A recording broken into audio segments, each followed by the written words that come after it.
উত্তৰ গুৱাহাটী ছোৱালী হাইস্কুলক পৰাগপুষ্প ফাউণ্ডেশ্যনৰ পোহৰ বিদ্যালয় হিচাপে স্বীকৃতি প্ৰদান। শিক্ষাৰ উত্তৰণ আৰু সামাজিক পৰিৱৰ্তনৰ হকে গঠিত ন্যাস পৰাগপুষ্প ফাউণ্ডেশ্যনৰ উদ্যোগত 29 জানুৱাৰীত উত্তৰ গুৱাহাটী ছোৱালী হাইস্কুলত এখনি শৈক্ষিক সভা অনুষ্ঠিত হয়। সভাত ভাগ লৈ পৰাগপুষ্প ফাউণ্ডেশ্যনৰ পৰিচালনী আৰক্ষী তথা বিশিষ্ট শিক্ষাবিদ পৰাগপুষ্পই শিক্ষাৰ্থীসকলক বিজ্ঞান মনস্ক হ'বলৈ আৰু সকলো কথা যুক্তিৰ আধাৰত চালি চাৰি চাবলৈ আহ্বান জনায়।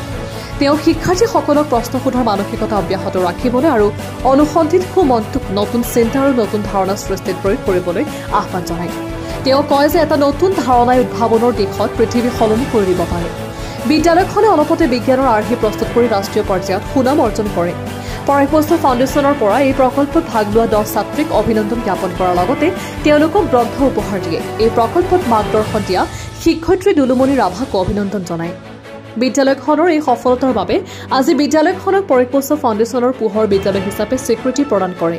বিদ্যালয়খনৰ প্ৰধান শিক্ষক কৃষ্ণৰাম শইকীয়াৰ হাতত পোহৰ বিদ্যালয়ৰ স্বীকৃতিৰ প্ৰমাণপত্ৰ আৰু গ্ৰন্থৰ টোপোলা অৰ্পণ কৰা হয়। আজিৰ শৈক্ষিক সভাত বিদ্যালয়খনৰ 2 শতাধিক ছাত্ৰীৰ লগতে শিক্ষক শিক্ষয়িত্ৰীসকল উপস্থিত থাকে। সামৰণিত বিদ্যালয়খনৰ সহশিক্ষয়িত্ৰী দলি বৰাই শলাগৰ শৰাই আগবঢ়ায়। হাজোৰ পৰা কমলাকান্ত দাসৰ ৰিপৰ্ট, প্ৰতিদিন লাইভ। নমস্কাৰ। প্ৰথমতে মই পৰাগপুষ্প ছাৰক ধন্যবাদ জনাইছোঁ আমাৰ স্কুললৈ আহি ইমান তেওঁৰ বহুমূলীয়া সময় দিয়াৰ বাবে, আৰু তেখেতে আমাক ইমানখিনি মূল্যৱান কথা কৈছে। তেওঁ যিখিনি কথা কৈছে আচলতে আমাৰ ভৱিষ্যতে বহুতো কাম আহিব।